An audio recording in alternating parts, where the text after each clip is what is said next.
Today, let's talk a little bit about how the Scream franchise is ranked by Rotten Tomato critics, audience members, and my own ranking. Let's get into it. Do you feel like an animal, Jason? Welcome to the second episode of Horror Hot Takes. I'm your host, Kelsey, and today we're talking a little bit about the Scream franchise and how it's ranked over on Rotten Tomatoes. Now, I have seen how a lot of you rank the Scream franchise, and I will tell you right now that some of y'all are gonna have a heart attack by the time this video is over. Some of these rankings even shocked me. Let's get right into what the critics have to say about all 6 of the Scream films. In last place with a 41% is Scream 3 from 2000. Aptly coming in 4th is Scream 4 at 60%. We're gonna need 2 bronze medals here because in 3rd place is Scream 2022 and Scream 6 at 76%. Taking home the silver is the original Scream at 81%, and only beating it by a single point is Scream 2 in 1st place at 82%. This is not the worst way to rank the Scream films, in my opinion. I mean, honestly, putting like Scream 5, and Scream 6 tied beneath that, Scream 4, Scream 3, I agree with. But putting Scream 2 above the original, I just don't know about that. At least it's only a single point, though. If it was any more than that, like if Scream 2 had like a 95 or something, I'd be like, okay, y'all, what the hell's going on here? I don't necessarily disagree here about Scream 5 and Scream 6 having the same ranking. Both of those movies do something really well and something else not so well. So keeping those both at a 76, okay, like I can get behind that. It's criminal to have Scream 4 at 60% though. That movie is way too good to be that low. You're basically saying it's a 6 out of 10 there. I don't know about that. Scream 3 being a 4 out of 10 checks out in my book though. Now let's hop on over to the audience score. In 6th place is, surprise, surprise, Scream 3 at 38%. Coming in right above that in 5th place is Scream 4, taking a big jump to 57%. Once again, only beating the previous entry by a single point is Scream 2 in 4th place at 58%. The bronze goes to the original Scream here at 80%. In 2nd place, Scream 2022 at 82%. And in 1st place is Scream 6 at 91%, being the highest score for a Scream film on Rotten Tomatoes. Listen, I will defend the new Scream films to the ends of the earth, but are they 2, if not 11 points higher than the original Scream? Oh no. I was saving these for the versus videos, but I gotta whip out the yellow flags on this one. Like, I don't know, dog. That's, we're throwing them. We're throwing them up in the air. We got a whole bunch of them. Just keep them coming, baby.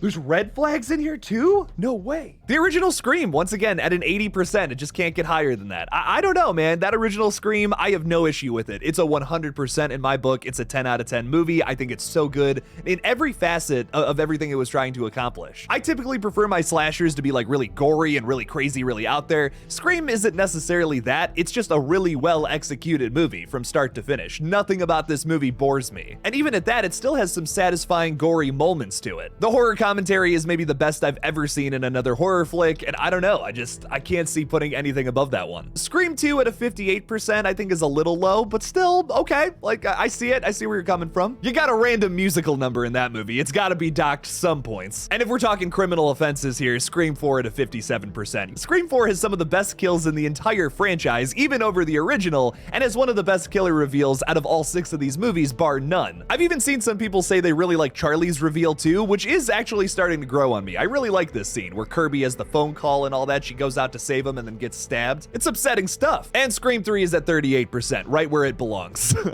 But now let's talk about how I would rank this franchise. We're also going to use percentages since this is like a Rotten Tomatoes themed video. Coming in last, 6th place is Scream 3 at 39%. I think that is entirely fair for a movie that is placed in a franchise that mostly is set in reality, except for this movie. Every issue I have with Scream 3 comes from its big gaps in logic in order to tell a grander story, which doesn't really always work for me. I'm all about stretching logic a little bit if it adds to the film itself, but it rarely does here in Scream 3. Like Evil Dead 2013, I think is a great example of this. Our characters in that film survive mortal wounds that most people would not live through, but it adds to the gore and makes that movie even harder to watch. That's why that's like a near perfect horror movie in my opinion. I love that film to death. Scream 3 has gaps in logic that just result in really stupid moments, like the house filling up with gas unbeknownst to any character who was in that house. How did nobody smell that gas? And how does Jennifer Jolie, who has this insanely nice house in LA, not own a flashlight? Why is Roman constantly trying to set up these mousetrap-like kills throughout the entire film instead of just going in there as Ghostface and killing people? That would have been way more entertaining. There's way too many weird decisions in Scream 3 for me to really get behind this one. In 5th place is Scream 2 at 69%.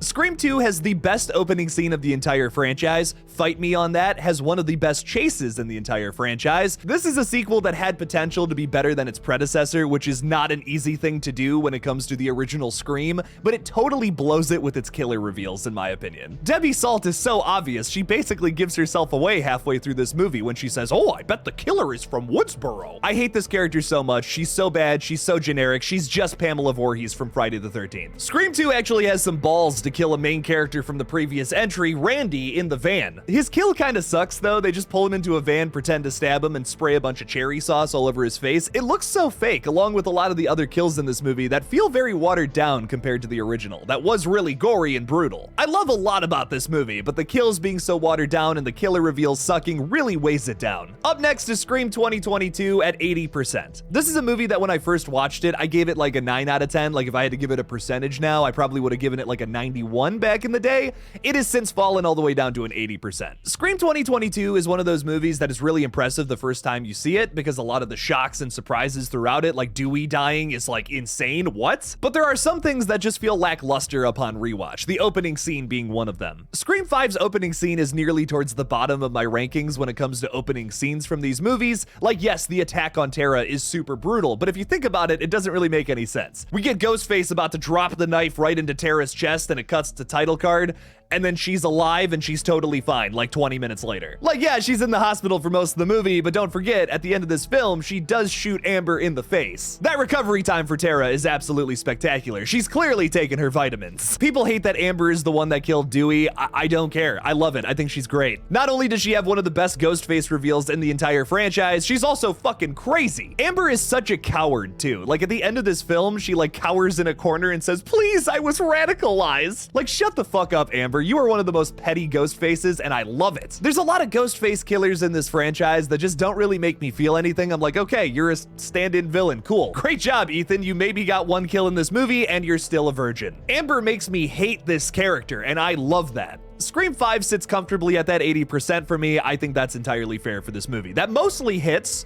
but sometimes doesn't. I'm giving the bronze medal to Scream 6 at 81%, ever so slightly better than Scream 5. I said this earlier, but Scream 5 and Scream 6 both do something great, and they both do something kind of awful. It's totally different here in Scream 6 though, where I wasn't crazy about the opening scene in Scream 5. I love the Scream 6 opening scene for experimenting and playing around with the formula. We get an early reveal of one of the Ghostface killers within the first 5 minutes of this movie. That made me lose my mind opening night. Tony Revolori also delivers this super underrated and cold monologue when he gets back to his apartment talking about what it was like to kill somebody. This is one of the most eerie moments in the entire franchise for me. That's up there with Billy and Stu stabbing each other in the kitchen. Scream 6 is also one of the goriest films in this entire franchise because of this opening scene, where we get to find one of our other Ghostface killers chopped up in the fridge. I have always wanted to see two conflicting Ghostfaces at the same time fight each other, and this was a dream come true for me. I love this opening scene to death. The character development in Scream 6 may be so much better than it is in Scream 5, but the killer reveals overall are pretty predictable. Scream 6 is often compared to Scream 2 in the way it flows and who your killers ultimately end up becoming,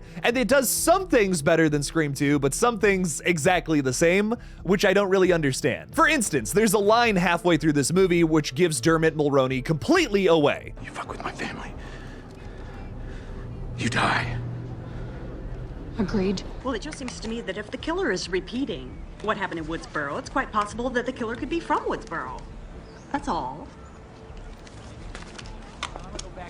They do the same thing in Scream 2, and I don't understand why they decided to just copy and paste that here in a sequel. That is very bizarre to me. But I will say the motive for why this family is killing these main characters makes a lot more sense to me than Billy's mother. In Scream 6, though, the motive with the family is that they never really understood Richie. They kind of sent him out as this outcast who liked these crazy murder movies or whatever, and he ended up going out and killing people, and well, he died. You get this sense that the Kirsch family has always been kind of crazy, where Mrs. Loomis seems to have just snapped upon her boy dying. And ladies and gentlemen, that's why it's called Horror Hot Takes. Taking the silver home is Scream 4 though. I love this movie to death. It was the first Scream movie I ever saw when I was younger, and I was just blown away by the killer reveal. I was so upset to find out that Emma Roberts had been killing people this entire movie. This movie gets an 89% for me. It is nearly that 9 out of 10, but it does have some whack stuff going on, especially at the very beginning, the very ending, and through a lot of the meta jokes throughout. I think the opening scene of this one, it would have been like a brilliant short film or like fan film film for Scream,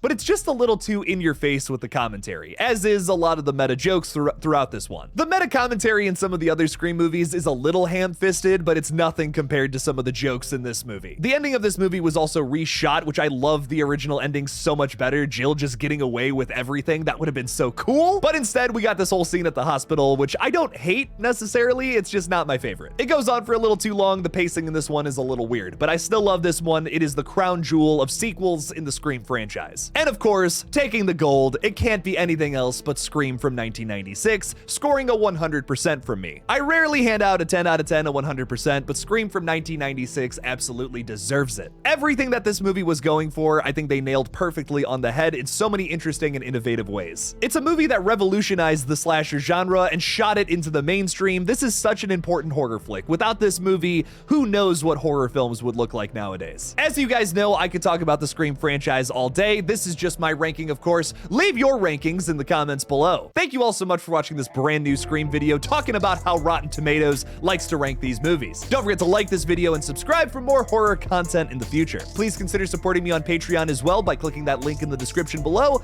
And as always, don't forget to kill it out there, y'all.